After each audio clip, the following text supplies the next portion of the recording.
राम राम जी। मैं आपका अपना हरियाणवी कलाकार राजकुमार मान आज मैं आप लोगों के सामने आया हूं कि आज हमारी दिल्ली के अंदर हमें सीएम मिल गया है और बीजेपी का जो काम करने का तरीका है, पता नहीं ऐसे छांट के हीरे लेके आए हैं मोदी जी कि जो लोगों की सोच समझ से भी परे होता है। तो सबसे पहले दिल्ली की सीएम हमारी बहन रेखा गुप्ता को हमारी तरफ से बहुत बहुत बहुत बहुत बधाई। और बहन जी, जैसे मैं एक संदेश पहुंचाना चाहता हूं आप तक भी, पिछले 10 12 11 साल से दिल्ली को नरक बना रखा था इस केजरीवाल ने। ना कोई कहीं रोड है ना नाली है, ये मुझे भी पता है और हर बुद्धिजीव को पता होना चाहिए कि दिल्ली का सीएम पद यानी कि सीएम की कुर्सी पे बैठना आज के दिन वो कांटों का ताज है, क्योंकि दिल्ली को खोखला कर रखा है, दिल्ली का खजाना खाली कर रखा है। तो उस सूरत में जब दिल्ली को संभालना एक कठिन चुनौती है और इस चुनौती को हमारी बहन ने सहर्ष स्वीकार किया है। तो बहन जी, आपको बहुत बहुत बधाई। दिल्ली वासियों की आपसे बहुत उम्मीदें हैं। तो मैं आपसे निवेदन करूंगा कि आप दिल्ली वासियों की उम्मीदों पे खरा उतरने की कोशिश करें। तो बहन जी को एक बार फिर शुभकामनाएं। और अब मैं बात करने जा रहा हूं भाई सनातन हित की। हमारे जितने सनातन विरोधी हैं और जिनके ये अलग अलग बयान आए हैं, चाहे वो खड़गे हो, चाहे राजीव गांधी हो, अखिलेश बाबा के तो मंत्री एक से एक अपनी फेंकते जा रहे हैं। उन्हें कोई मतलब नहीं इन बातों से कि भाई तुम्हारी इन बातों का सनातनियों पे क्या प्रभाव पड़ रहा है। वो ये सोच रहे हैं कि ये जो देश है ये तुम्हारे बाप की जागीर है। सनातनियों का अपमान करना ये अपना जन्मसिद्ध अधिकार समझते हैं। और भाई एक चीज मैं पहले भी बोलता रहा, अब भी बोलता हूं, कोई हिंदू नाम रखने से हिंदू नहीं हो जाता। आपने एक नाम सुना होगा, अजीत पवार जोगी। अजीत जोगी, पवार नहीं, सॉरी, अजीत पवार नहीं, अजीत जोगी। अजीत जोगी का नाम हिंदू था, लेकिन वो क्रिश्चियन पद्धति को अपना रखा था उसने। नाम से धोखा ना खाए, नाम के चक्कर में ना आए। मैं बात कर रहा था ममता बानो की। एक इतनी गिरी हुई लेडीज है। देखो, हमारी सारी माँ बहन, हमें नहीं बोलना चाहिए, लेकिन हमारे हलक में उंगली डाल के बुलवाते हैं हमसे।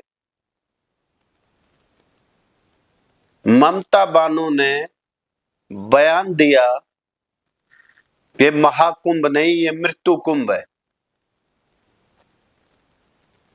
अरे 55 करोड़ सनातनी तो डुबकी लगा चुके थे, जिनमें मैं भी एक था। मैं मंगलवार को सुबह 3 बजे आया हूं और शनिवार को सुबह गया था। योगी जी का इतना सुंदर अरेंजमेंट, इतना भव्य अरेंजमेंट, रख रखाव, कहीं आपको इतनी गंदगी नजर नहीं आएगी पूरे कुंभ क्षेत्र में। हमारी गाड़ी 20 किलोमीटर दूर खड़ी हुई थी, झूसी के अंदर पार्किंग बनी हुई थी, 1 नंबर पार्किंग में खड़ी थी। 20 किलोमीटर पड़ता है वहां से। ये आस्था है भाई। वहां पे मैंने देखा लोग, किसी की गाड़ी 30 किलोमीटर दूर है, किसी की 50 किलोमीटर दूर है। लोगों ने भीड़ के टाइम पे तो 60-60 किलोमीटर पद यात्रा की है। और उन लोगों का ये ममता बानो मजाक उड़ा रही है। मृत्यु कुंभ, ये अखिलेश, इसको तो आप सभी लोग जानते हो। मुलायम का बेटा है, मुल्ला है, तो अकललेस आदमी है। अखिलेश का अगर कोई आदमी सही नाम ले तो इसका नाम है अकललेस, अकल से पैदल, अकललेस आदमी।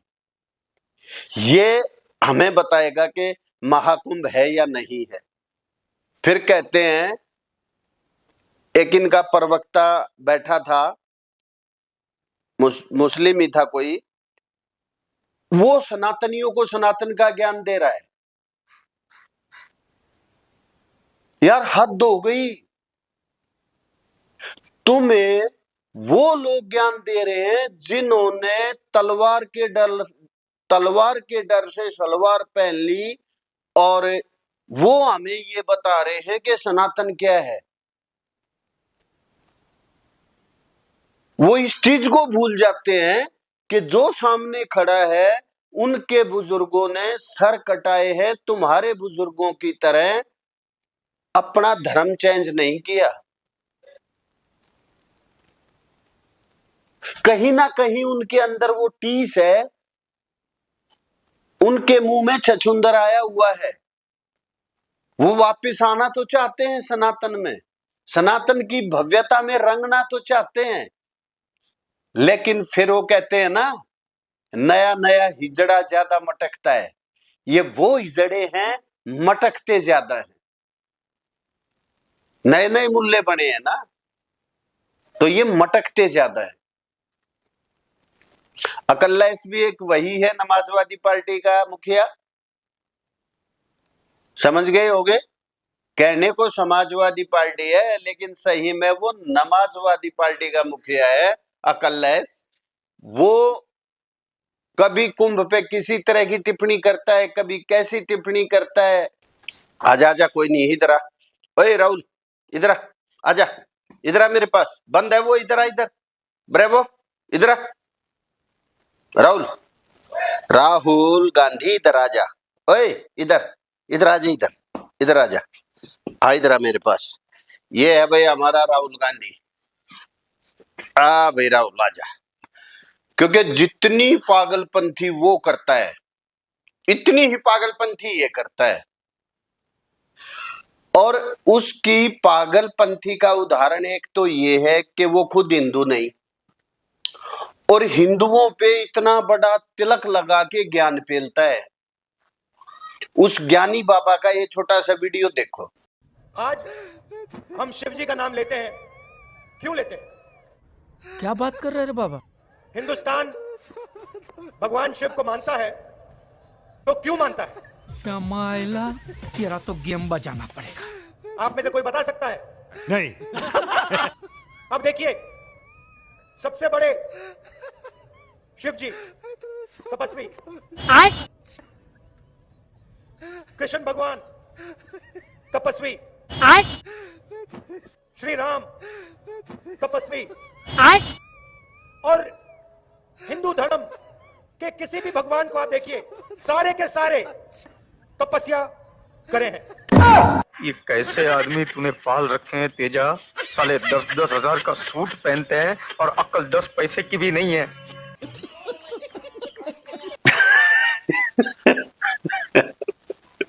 ठीक है, आप ऐसे ऐसे इतने कारनामे किए उसने जिसकी कोई हद नहीं। मैं उसके छोटे छोटे दो चार छोटे छोटे डालता रहूंगा आपके पास, देखना और आनंद लेना। एक बार ये राहुल गांधी विदेश गया हुआ था और वहां पे इन्हें कुछ युवा मिले। देखो लोग कितना अपनापन रखते हैं इसके साथ। अब ये पता नहीं भाई ये झूठ फेंक रहा है,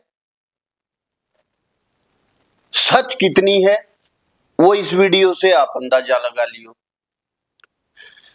ये कहता है मैं विदेश गया और वहां पे मुझे बहुत सारे युवा मिले और कहने लगे जी हमारा भारत जाके एक काम कर देना। अब वो क्या काम करने के लिए बोल रहे हैं वो खुद राहुल खान क्वात्रोची की जुबान से खुद सुन लो। अमेरिका में जब गया मैं, उन्हीं युवाओं ने मुझे कहा राहुल जी आप हमारी एक मदद कीजिए। क्या? आप सोचिए, राहुल जी आप हमारी एक मदद कीजिए। क्या मदद करूं? मैंने सोचा हरियाणा में मुझसे कुछ काम करवाएंगे। कहते नहीं राहुल जी, जब आप हरियाणा जाएंगे आप हमारे परिवारों से मिलिए और आप हमारे परिवारों को कहिए क्या? कि हम ठीक हैं, अच्छा। हम सलामत हैं। मैंने कहा आप फोन करके क्यों नहीं कह देते? आपके पास वीडियो कॉल है, 21वीं सदी है, फोन उठाइए, परिवार को फोन लगाइए, वीडियो कॉल पे कहिए मैं ठीक हूं। कहते राहुल जी मानते नहीं है। सोचते हैं हम झूठ बोल रहे हैं। कोई सेंस बात कर। कैसे कैसे लोग रहते हैं यार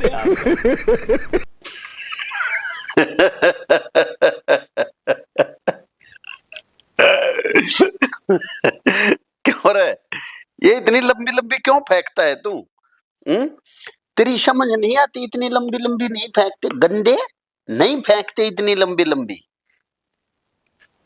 तेरे से समझदार है भारत का हर आदमी, ये इसकी समझ नहीं आ रहा। मैं बहुत समझाता हूं कि बेटा तेरे से ज्यादा समझदार हैं हिंदुस्तान के लोग, पर इसकी समझ नहीं आता, फेंकता रहता है फेंकता रहता है।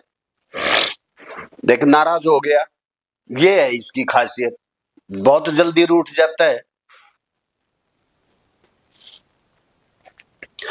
अब हम बात कर रहे थे एक और चोर की, चारा चोर भैंसा, समझ गए होगे। चारा चोर एक ही हिंदुस्तान में एक पे ही केस हुआ है, एक ने सजा खाई है। वो चारा चोर भैंसा है लल्लू प्रसाद यादव। लल्लू है वो, लल्लू प्रसाद यादव। वो लल्लू प्रसाद दरगाहों पे तो माथा पीटता है, और जब हमारे नवरात्रे होते हैं तो पहले नवरात्रे को इसका बेटा सनातनियों को मछली खा के दिखाता है कि मछली का स्वाद ऐसा है, मछली एक कांटे की है, उसमें इतना टेस्ट आता है, ताकि हमारे को हमारे धर्म से भ्रष्ट किया जाए, ताकि लोगों की नजरों में ये आ जाए कि भाई ये भी तो हिंदू है, ये खा रहा है तो हम क्यों नहीं खा सकते। अरे भाई ये हिंदू नहीं है, ये मुल्ले हैं, मुल्लों की औलाद हैं। हिंदू नाम रखने से कोई हिंदू नहीं हो जाता, और जो इनके साथ लगे हुए हैं वो भी मानसिक मुल्ले हैं, जो अपने सनातन के विरुद्ध, जो सनातन के विरुद्ध काम करता है, सनातन के खिलाफ खड़ा है, और उसके साथ हम खड़े हैं तो हम खुद मानसिक मुल्ले हैं। तो ऐसे लोगों से देखो, मैं फिर एक बात कहता हूं, मैं मुसलमानों के खिलाफ नहीं हूं, मैं खिलाफ हूं उन जिहादियों के जो जिहादी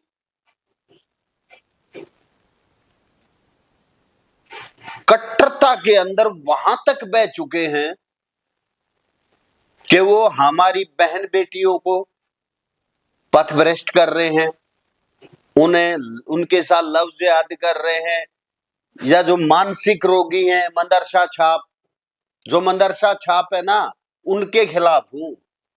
पूजा पद्धति है भाई, उनकी पूजा पद्धति कुछ भी हो सकती है, वो कैसे भी पूजो, हमें इससे कोई मतलब नहीं। जब हमें उनसे कोई द्वेष नहीं है तो उन्हें हमसे क्या द्वेष है कि भाई वो हमारी पूजा पद्धति पे उंगली उठाए। ये हक उन्हें भी नहीं दिया जाता कि हमारी पूजा पद्धति पे वे उंगली उठाए, क्योंकि हम नहीं उठाते, वो उनका अपना कर्म है।